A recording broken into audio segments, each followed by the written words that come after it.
오늘 본문 저희가 18절 처음으로 읽은 그 18절 말씀은 이제 종교개혁가 존 캘빈이 이제 죽는 순간 되뇌인 그런 말씀이었다고 합니다.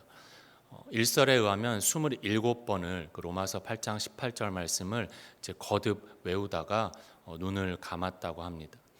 그는 평생 그 기독교의 은혜의 진리를 잘 깨달아서 또 우리에게 유산으로 잘 남겨주고 또 그 은혜의 진리를 가지고 또 천주교에서 이렇게 탈피하는 그런 종교 개혁을 마틴 루터와 함께 단행했던 종교 개혁의 효시격인 그런 인물이었습니다. 그랬던 그가 붙들었던 18절 말씀이었기에 당연히 그 18절 말씀에도 또 하나님의 은혜가 잘 나타나고 담겨져 있습니다. 우리 인간의 계산과 산술로는 측량할 수 없는 은혜가 담겨 있는 것입니다. 잘 아시는 것처럼 생각하건대 현재의 고난은 장차 우리에게 나타날 영광과 비교할 수 없도다라는 말씀입니다. 우리에게 현재의 고난, 지금의 고난이 있는데 장차의 영광, 미래의 영광과는 그 사이즈나 무게에 있어서 비중에 있어서 전혀 비교조차 할 수 없다는 것입니다. 그래서 은혜가 담겨 있다는 것입니다. 한 분을 좀 말씀드리겠습니다. 이분은 이제 사형제이셨습니다. 그 중에 둘째셨는데 3살 때 아버지가 돌아가셨습니다. 그래서 홀어머니 밑에서 사형제가 자랐습니다.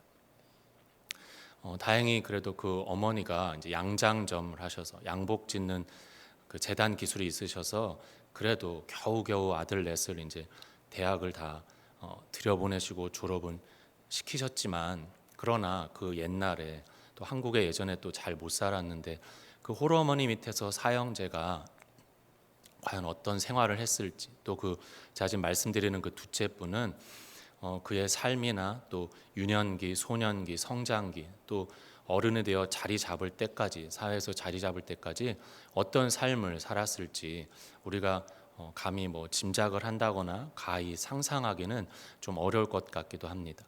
그래서 그분이 종종 저한테 몇 번 하셨던 말씀이 사람이 눈물 젖은 빵을 먹어보지 않고는 이제 인생을 모른다라는 그런 말씀이었습니다. 조금 웃기실지도 모르시겠지만 그런 말씀을 몇 번 하셨습니다. 그리고 뭐 다들 또 우리 윗세대 힘드신 분들 많으셨지만 이제 그분도 저한테 이제 본인은 늘 1년 내내 옷이 한 벌이었고 이제 여름에는 걷고 다니고 겨울에는 추울 땐 그냥 내리고 다니고 그렇게 늘 살았다라는 그런 말씀도 하셨습니다. 그렇게 힘든 삶의 환경을 보내고 또 성장기를 보내셔서인지 당연히 늘 근면성실하게 정말 존경할 만큼 그렇게 생활하시고 또 회사 생활도 너무 열심히 잘 하셨습니다. 너무 당연한 이야기지만 우리가 세상에서 열심히 일해야 삭슬 받고 보수를 받고 그렇게 세상에 공짜는 없기 때문입니다. 비단 그뿐만 아니라 이 땅의 모든 사람들, 세상의 모든 사람들이 다 너무나도 잘 알고 있는 현실이고 사실입니다. 세상에 공짜는 없다는 것입니다. 그런데 그렇게 자기 손으로 무언가 해야지만 일해야지만 얻을 수 있었던 그 삶을 사시고 또 일찌감치 그 세상과 사회의 현실도 야무지게 잘 파악하셨던 그분이 바로 저희 아버지이십니다. 그런데 안타깝게도 그런 삶을 사셔서인지 이제 하나님의 은혜를 이전에 제가 한국에 있을 때 많이 말씀드리고 해도 또 지금까지도 잘 받아들이지를 못하십니다. 또 하필 카톨릭 고등학교를 나오셔서인지 또 카톨릭의 또 기본 교리가 또 믿음 플러스 알파, 믿음의 뭔가 선행과 공로가 또 있어야만 한다는 것이 또 기본 교리이기 때문에 그래서인지 물론 그렇다고 성당을 나가시는 것도 아니시지만 그래서인지 더더욱 하나님의 은혜를 잘 못 받아들이시는 것 같기도 합니다. 그러니까 이 세상에 공짜는 없다라는 이 개념을 하나님을 향해서도 그 신을 향해서도 그대로 대입하고 계시는 듯합니다. 그러나 우리가 일한 것이 없이 거저 공짜로 조건 없이 우리에게 주어지는 것이 구원이며 또 예수이고 하나님의 의이며 은혜인데 안타깝게도 이제 제가 설명드린 그분은 받아들이지를 못하시는 것입니다. 하필 저희 아버지를 지금 이렇게 예로 들어서 지금 제 가슴이 너무 아픕니다. 함께 기도해 주시면 고맙겠습니다. 그런데 오늘 18절 말씀은 이제 우리의 고난과 비교할 수 없는 영광이다라는 그런 말씀을 합니다. 우리가 고난받은 만큼대로라면, 그 고난 속에서 고통받고 수고한 그대로라면, 우리가 일한 대로라면, 그 일한 그 만큼대로라면 이 뒤에는 너희가 고난받는 만큼 그 미미한 영광을 받을 것이다. 미세한 영광을 받을 것이다. 아마도 이런 식으로 나와야 앞뒤가 맞을 것입니다. 그러나 말씀은 너희의 고난이 있느냐 비교할 수 없는 영광이 나타날 것이다. 또 예전 개역 한글에선 좋기 비교할 수 없는 영광이 있다라고 말씀을 하는 것입니다. 그래서 18절 처음에 생각하건대가 이제 로기조마이 계산하다라는 뜻이었다고 지난번에 한번 말씀드렸습니다. 다시 말해 고난 앞에서 우리 인간의 계산과 측량과 그 산수를 초월하는 어마어마한 영광, 무시무시한 영광이 우리를 기다리고 있다는 것입니다. 그래서 존 칼빈도 죽으면서도 붙든 하나님의 은혜의 말씀이며 지금 사도 바울도 고난받는 고통받는 로마 교회 성도들 향해 또 한번 그곳에 던져주고 터트려주는 은혜의 폭탄과도 같은 말씀이며 또 지금 현재 오늘의 우리에게도 고난을 받고 있는 오늘의 우리에게도 빛나는 그 찬란한 영광이 있다라며 우리에게 또 위로해주는 은혜의 말씀이 된다는 것입니다. 우리가 생각해서 잘하면 복을 받고 잘못하면 저주를 받고 우리가 잘하면 형통함을 누리고 잘못하면 고통을 받고 이런 식으로 이렇게 생각을 하는 것은 틀이 잘 세워지는 것이 아니라 우리가 율법에 순종하면 구원을 받고 율법에 불순종하면 심판을 받고 이런 식으로 생각하는 것은 여전히 그 선악과 나무의 그늘 아래 그 율법 아래 머물러 있다는 것입니다. 여전히 그 율법 아래서 그 틀이 율법주의며 인본주의며 기복주의가 된다는 것입니다. 그래서 이렇게 틀을 잡고 있으면 이제 우리의 그 대상은 하나님이 아니어도 상관이 없게 됩니다. 그 어떤 신을 갖다 놔도 우리가 잘하면 복주는 대상이 되기 때문에 하나님이 아니라 알라가 돼도 되고 부처가 돼도 되고 바알과 아세라가 돼도 상관이 없는 것입니다. 그 어떤 이방 잡신을 갖다 놔도 잘하면 복 줄 것이고 내가 잘못 보이면 저주받을 것이기 때문에 부들부들 떨면서 그 신의 눈치를 보는 것, 그렇게 되는 꼴이 되어버리고 만다는 것입니다. 그것이 바로 율법주의의 율법의 원리이며 이 땅의 다른 모든 타종교의 원리이며 저 세상의 원리라는 것입니다. 그러나 하나님의 은혜는 구원은 거저 주어지는 것이라고 또 말씀을 합니다. 무조건적으로 조건 없이 우리에게 주어지는 것이 은혜다라는 것입니다. 그것이 어떻게 이루어졌습니까? 우리 주 예수 그리스도의 십자가 구속의 공로로 그 십자가 보혈의 대가로 그렇게 우리가 얻은 것입니다. 우리에게 그 어떤 공로나 조건이나 자격이나 근거가 있던 것이 결코 아닌 것입니다. 다른 말로 우리가 일한 것이 없는 것입니다. 그래서 로마서 4장 3절부터 8절까지의 말씀을 읽어드리면 성경이 무엇을 말하느냐 아브라함이 하나님을 믿음에 그것이 그에게 의로 여겨진 바 되었느니라. 일하는 자에게는 그 삭시 은혜로 여겨지지 아니하고 보수로 여겨지거니와 이를 아니할지라도 경건하지 아니한 자를 의롭다 하시는 이를 믿는 자에게는 그의 믿음을 의로 여기시나니 일한 것이 없이 하나님께 의로 여기심을 받는 사람의 복에 대하여 다윗이 말한 바 불법이 사함을 받고 죄가 가려짐을 받는 사람들은 복이 있고 주께서 그 죄를 인정하지 아니하실 사람은 복이 있도다 함과 같으니라. 이렇게 은혜, 구원은 우리가 일하고 보수를 받고 삭을 받는 그런 차원이 아니라는 것입니다. 일한 것이 없이 하나님께 의로 여기심을 받는 복, 일한 것이 없이 죄 사함을 받는 복, 그것이 은혜이며 구원이라는 것입니다. 그런데 여기서 분명히 아브라함이 하나님을 믿음에라고 믿음이 나옵니다. 분명히 믿음이 있어야만 합니다. 믿음으로 의롭게 되는 것이 진리의 내용입니다. 그러나 우리가 꼭 반드시 기억하길 원하는 것은 그러나 그 믿음조차도 우리의 조건이 아니다라는 것입니다. 에베소서 2장 8절에 너희의 그 믿음도 은혜로 주어진 것이다라고 말씀합니다. 그리고 히브리서 12장 2절에 믿음의 주요 또 온전케 하시는 이인 예수를 바라보자. 믿음의 주인이 내가 아니고 우리는 우리 안에 믿음이 있어서 그 믿음에 대한 소유권이 내가 되고 믿음의 주창자, 주권자가 내가 되었다라고 생각하기 쉽지만 그것이 아니라 믿음의 주인은 주님이시고 우리의 믿음을 온전케 하시는 분조차도 주님, 예수라는 것입니다. 그래서 우리의 구원이 우리에게 그 어떤 조건이 단 하나도 없는 unconditional election, 무조건적인 선택이며 무조건적인 구원이다라는 것입니다. 그래서 성경에도 잘 보면 믿음 때문에가 아닙니다. 헬라어로 디아 피스틴이 아니라 믿음으로 말미암아 디아 피스테오스입니다.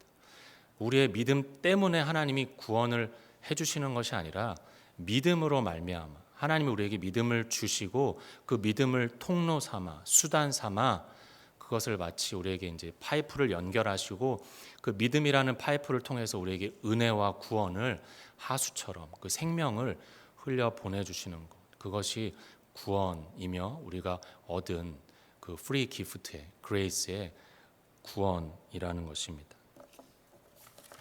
그래서 우리는 그 은혜로 우리의 이름이 생명책에 참 아름답고 깊게 기록이 되어 있어서 우리가 최후의 심판대 앞에 섰을 때에도 우리에게는 하나님이 그 이름을 또 보시고 그다음에 이제 우리에게 빙패물을 요구하십니다.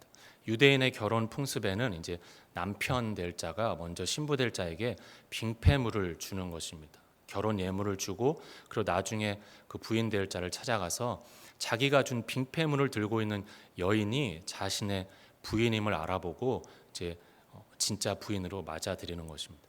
마찬가지로 우리가 하나님 앞에 섰을 때 하나님이 우리에게 빙패물을 요구하십니다. 그때 우리가 빙패물로 내놓을 수 있는 것은 하나님이 우리에게 주신 믿음을 하나님이 믿음 들고 왔습니다라고 하고 내놓는 것입니다. 그리고 그 천국 잔치에 들어가려면 예복이 필요합니다. 어떤 예복이 필요합니까? 예수 그리스도라는 의의 옷을 입고 이제 하늘나라에 패스 통과해서 들어가는 것입니다.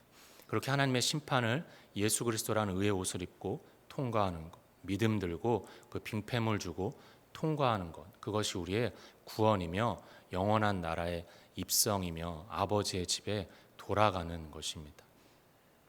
그래서 우리가 구약의 유월절 그 어린 양 예수의 모형이었다, 예표라고 하는 그 구원의 사건, 유월절 사건이 넘을 유, 넘을 월 해서 유월절, 심판이 넘어갔다, pass over. 그 집에 피만 발라져 있으면, 어린 양의 피만 발라져 있으면 하나님의 심판이 그 피를 보고 넘어갔다는 것입니다. 마찬가지로 우리 나중에 임할 하나님의 최후의 심판도 우리에게 예수 그리스도의 피가 묻어져 있고 믿음이 있고 예수 그리스도는 옷을 입고 있으면 하나님의 심판이 pass over, 넘어가고 지나간다는 것입니다. 그러나 그렇지 못한 자들은 그렇게 하나님의 선택 가운데에서 처음부터 은혜의 범주에 들어가지 못한 자들은 하나님께 내놓을 빙패물, 믿음이 없게 됩니다. 믿음이 없기에 하나님이 그들을 무엇을 근거로 심판하시겠습니까? 당연히 믿음이 아닌 행위로 그들은 심판하는 것입니다. 그렇다면 공명정대하신 하나님 앞에서 행위로 심판받으면 그 사람들은 100% 어떻게 되겠습니까? 의인은 없나니 하나도 없나니. 그들은 믿음이 주어지지 않은 모든 자들은 할 수 없이 우리 입장에서 좀 안타깝지만 다 심판으로, 형벌로 영원한 저주이자 멸망, 그 영원한 불모, 지옥으로 떨어지게 되는 것입니다. 그 더 나아가서 우리가 심판을 생각함에 있어서 이제 상급 심판도 우리가 한번 생각해 보게 됩니다. 이제 제가 어릴 때 제가 직접 들었던 내용은 제가 아직도 성경에 기록해 놓았는데, 이제 무조건부 구원 또 조건부 상급이라는 내용을 듣고 기록한 적이 있습니다. 그러니까 그때 그 목사님이 구원은 무조건적이지만 이제 여러분이 받을 상급은 조건적입니다라고 하는 것입니다. 그래서 아마도 제 윗세대가 들었던 내용들은 이런 내용들이었던 것 같습니다. 그 이제 하늘나라에 가면 상급들이 다른데 차별이 있는데, 이제 열심히 신앙생활을 잘한 분들은 대저택 맨션에 살게 되고, 그렇지 못한 분들은 좀 소소한 하우스에 살게 되고, 더 못한 분들은 계집에 살게 되고, 더 못한 분들은 이제 천국의 가장자리에서 그냥 개털 모자 쓰고 있게 된다라는 그런 내용을 들으셨다고 저는 전해 들었습니다. 근데 그런 내용들이 일단 벌써 한 10여 년 전이 된 것 같습니다. 제가 신학생 시절 무렵 그때 한 스승님이 이제 말씀해 주시기를, 그때 당시에 이제 신학계에서 첨예한 이슈 중에 하나였습니다. 진짜 하늘나라에 갔을 때 우리가 그렇게 통상적으로 생각하던 그런 상급이 있겠는가라는 것이었습니다. 그래서 그런 상급이 있다 없다가 또 첨예한 대립 이슈였다는 것입니다. 근데 우리가 한번 생각해 볼 만한 그런 고민거리가 될 것 같습니다. 정말 근데 하늘나라에 가서도 그런 차등과 차이가 있다면 혹시 이렇게 그 상급이 좀 없지 않을까라는 입장에 서본다면, 만약에 그런 상급이 있다면 그곳은 또다시 천국이 될 수 있을까? 또다시 거기에 차이가 있고 차급이 있고 계급 같은 그런 다름이 있고 격차가 있다면, 이 땅에서도 빈부격차 때문에 다수의 인류가 고통받고 있는데 그 하늘나라에서도 또 격차가 있다면 또다시 거기가 지옥이고 애통과 눈물과 고통의 현장이 되지 않겠는가라는 것입니다. 이제 상급이 있다라는 그런 근거가 될 만한 구절들이 또 분명히 있기에, 이제 우리에게 또 신자가 되었으면 학자가 되라라는 말씀도 있듯이, 또 우리가 함께 말씀을 붙들고 씨름하며 또 고민해볼, 또 연구해볼 그런 필요가 또 있을 것입니다. 그런데 중요한 건, 그러나 우리가 또 확실히 말할 수 있는 것은, 우리가 궁극적으로 추구하며 바라보아야 할 것은 그 상급은 아닐 것입니다. 물론 뭐 천국에 있다면 정말 귀하고 가치 있는 것이겠지만, 그러나 우리가 하나님의 자녀로서, 성도로서 우리가 정말 중요하게 붙들어야 할 것은 사실 상급이 아닐 것입니다. 왜냐하면 천국이 천국인 이유는 거기에 하나님 아버지가 계시기 때문에, 거기에 우리 주 예수가 계시기 때문에, 거기에 우리의 신랑이신 그리스도 예수가 계시기 때문에 천국인 것이고, 지옥이 지옥인 이유는 거기에 하나님 아버지가 안 계시고 거기에 주 예수 그리스도가 없기 때문에, 영원히 함께할 수 없기 때문에 지옥이지 않습니까? 그래서 우리가 찬송도 하지 않습니까?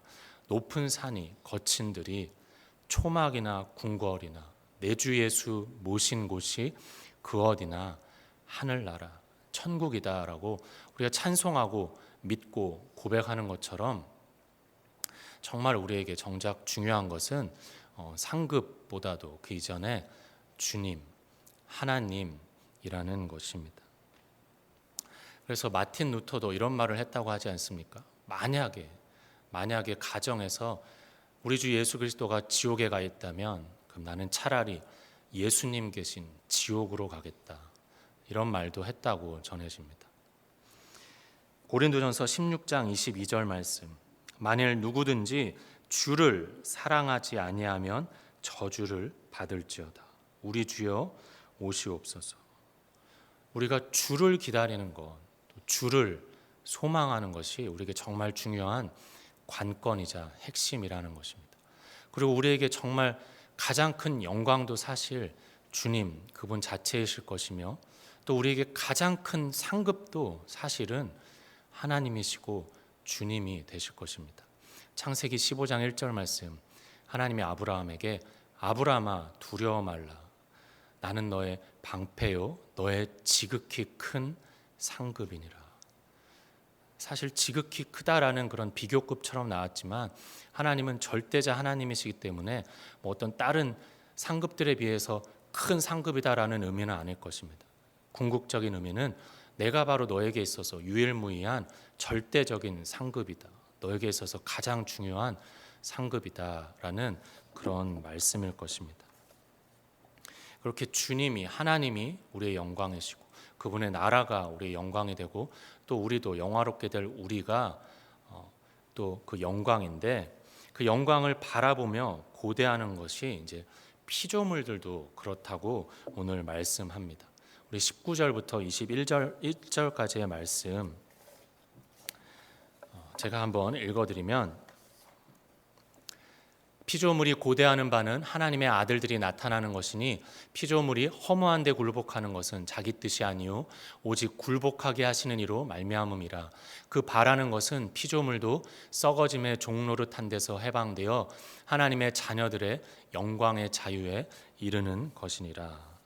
피조물들도 온 자연 피조 세계도 하나님의 아들들 바로 우리들이 나타나고 우리들이 영광에 이르는 것을 고대한다라고 말씀합니다. 왜냐하면 우리가 영광의 자유에 이를 때 우리가 비로소 그 완전한 영광으로 나타날 때 그들 피조 세계도 그 영광의 자유에 함께 이를 수 있기 때문입니다. 에덴 동산에서 아담이 타락한 뒤에 온 피조 세계 자연도 함께 타락하고 저기 나오는 것처럼 허무한데 또 굴복한다, 썩어짐의 종노릇한다라고 나오는 것처럼 우리 인간의 타락 이후에 온 피조 세계 전체도 그 타락과 부패와 또 쇠퇴와 멸망의 길을 걷고 있기에 그 모든 자연 세계도 거기서 해방되어 영광의 그 자리에 이르고 싶어하는 것입니다. 그래서 고대한다, 목이 빠지게 기다리고 있다는 것입니다. 우리가 정말 자연의 그런 아름다운 우리가 정말 장관이다라고 할 때 그 아름다운 그 자연의 경관을 볼 때 그래서 우리가 처음에는 물론 감탄합니다. 정말 너무 놀랍고 위대하고 그 안에 하나님의 창조의 능력이 담겨 있고 또 깃들어 있는 하나님의 신성과 영광이 보이기에 우리가 감탄합니다. 그러나 아울러서 우리가 또 함께 보고 들어야 할 것, 자연이 탄식하고 있다는 것입니다. 아름다운 자연 경관을 보면서 그러니까 막 오염되고 공해에 찌든 것뿐만 아니라 우리는 아무리 아름다운 자연의 경관을 보더라도 그 속에서도 그 자연조차도 피조 세계조차도 탄식하고 있는 그 아파하는 소리를 죄로 인해서 썩어져가고 부패해져가고 있는 그 신음소리를 들을 수 있고 볼 수 있어야 한다는 것입니다. 신자라면 살아가면서 첫째로는 우리 눈에 보이지 않지만 그 하나님의 great and grace hand, 거룩하고 위대하신 그 은혜로운 손길을 볼 수 있어야겠고 또 둘째로는 이 세상에 이미 또 붙어있는 심판의 불도 볼 수 있어야 할 것입니다. 십자가로 하나님의 구원이 임했다면 하나님의 심판도 임한 것입니다. 늘 심판과 구원은 동전의 양면처럼 늘 동시에 at the same time 반드시 함께 일어나는 것이기에 십자가로 하나님의 나라와 구원이 임했다면 하나님의 심판도 임한 것입니다. 그래서 그 불심판을 우리 하나님의 백성을 대신해서는 예수님이 그 불심판을 고스란히 당하셨기 때문에 그래서 그분이 십자가에서 고백하신 것 중에 하나가 내가 목마르다라는 그런 말씀이었고 그러나 그 심판을 피하지 못한 이 땅, 이 세계는 우리가 이미 구원이 시작됐다라고 하는 것처럼 이미 또 심판의 불이 이 세상에 붙어 있음도 우리가 볼 수 있어야 한다는 것입니다. 그리고 그와 함께 아울러서 자연조차도 함께 신음하고 고통하고 있다는 걸 우리가 볼 수 있어야 한다는 것입니다. 그래서 22절 말씀 피조물이 다 이제까지 함께 탄식하며 함께 고통을 겪고 있는 것을 우리가 아느니라. 이 피조 세계 역시 그 탄식과 고통 가운데에서 아파하면서 영광의 그날을 기다리고 고대하고 있다는 것입니다. 이어서 23절 말씀 그뿐 아니라 또한 우리 곧 성령의 처음 익은 열매를 받은 우리까지도 속으로 탄식하여 양자 될 것 곧 우리 몸의 속량을 기다리느니라. 이제 자연뿐만 아니라 우리도 물론 기다린다는 것입니다. 저기서 이제 성령의 처음 익은 열매가 나오고 있습니다. 첫 열매, 처음 익은 열매로 우리가 성령을 받았다라는 것입니다. 근데 이제 성경에서 첫 열매를 받았다라고 하는 것은 이제 그와 함께 반드시 아울러서 이제 풍성한 수확이 있고 확실한 추수가 있고 그 영광의 결실의 날이 있다는 것을 보증하는 그런 말씀입니다. 그래서 성령이 이제 그것을 보증해주고 있다는 것입니다. 그러나 아직 그 과정 가운데 있기 때문에 우리도 자연도 탄식하고 우리도 탄식을 하고 있는 것입니다. 대표적으로 사도 바울의 탄식처럼 오호라 나는 곤고한 사람이로다. 누가 나를 이 사망의 몸에서 건져내랴라고 탄식하는 것처럼 우리도 탄식을 하는 것입니다.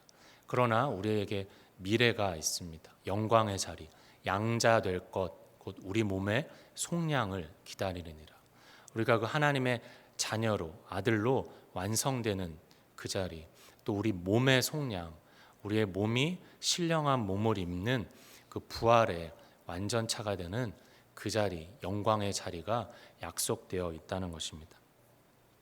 분명히 8장 앞에서는 우리가 이미 하나님의 아들이 되었다, 양자의 영을 받았다, 하나님의 자녀가 되었다라고 하고 지금 여기서는 또 미래를 또 말씀합니다. 양자가 될 것이다. 우리 몸의 속량이 될 날이 올 것이다라고 하는 것입니다.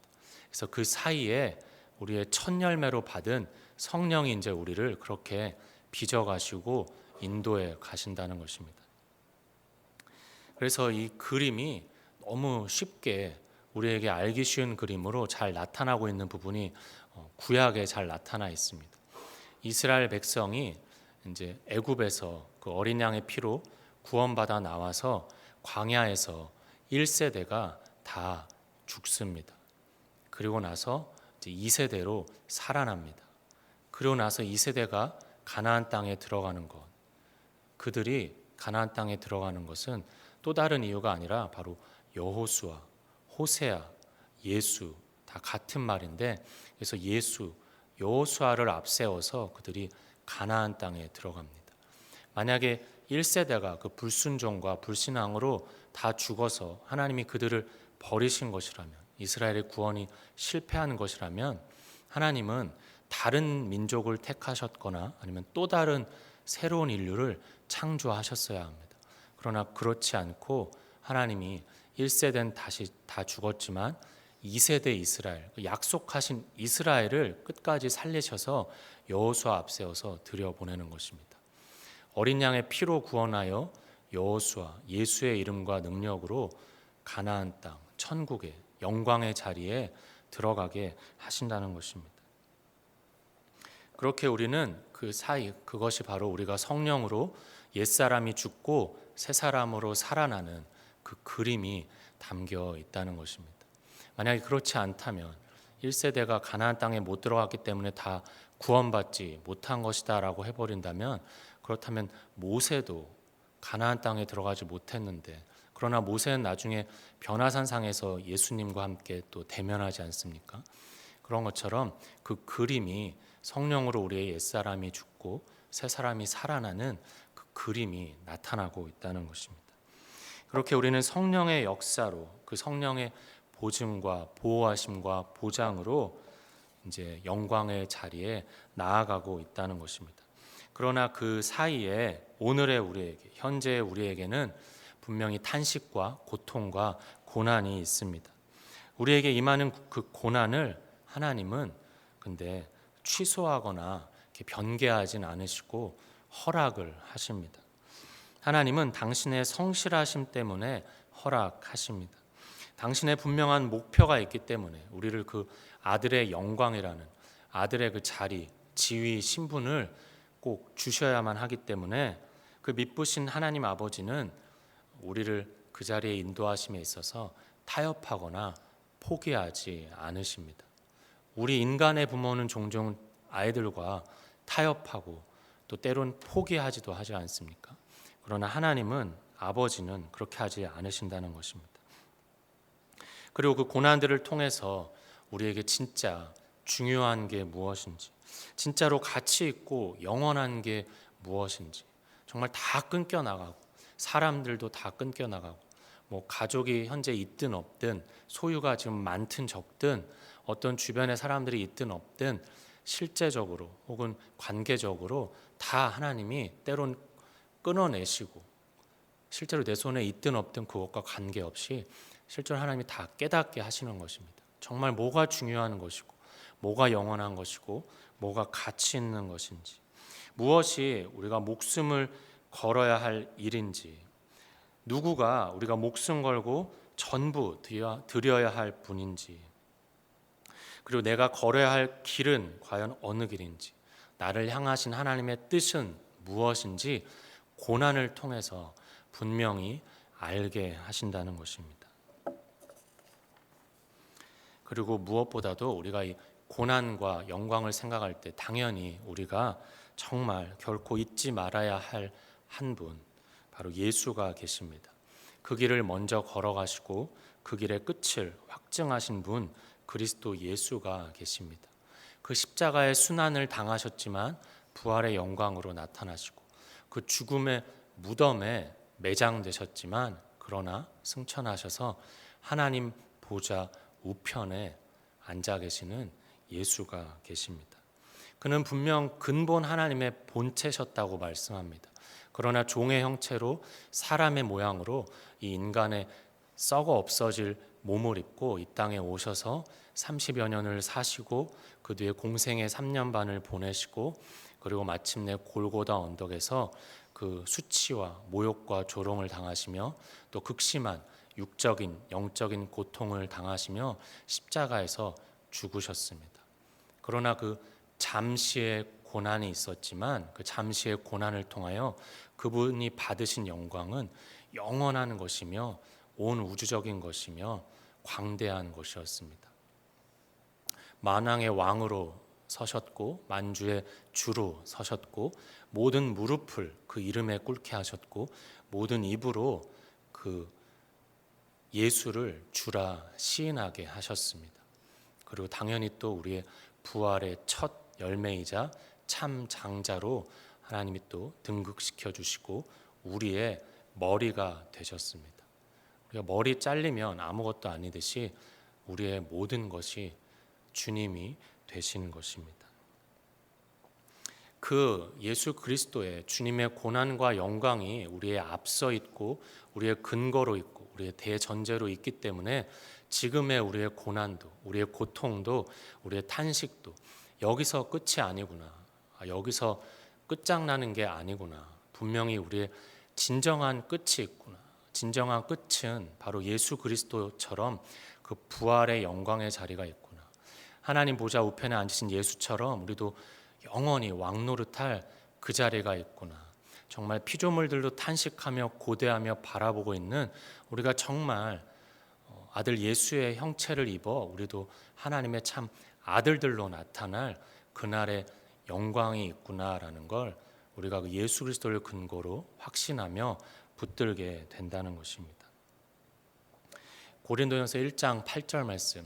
그래서 그 예수가 계시기에 고린도전서 1장 8절 말씀도 주께서 너희를 우리 주 예수 그리스도의 날에 책망할 것이 없는 자로 끝까지 견고케 하시리라 이렇게 말씀하시고 약속하십니다. 그리고 마지막으로 골로새서 3장 4절 말씀. 우리 생명이신 그리스도께서 나타나실 그때에 너희도 그와 함께 영광 중에 나타나리라.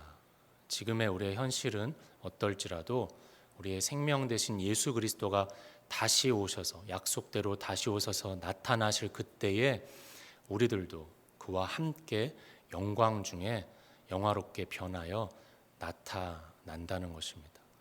지옥 같은 현실이 있을지라도 주옥 같은 영광이 있음을 기억하며 그 영광이 있기에라고 되뇌이시며 승리하시는 우리가 되기를 바랍니다.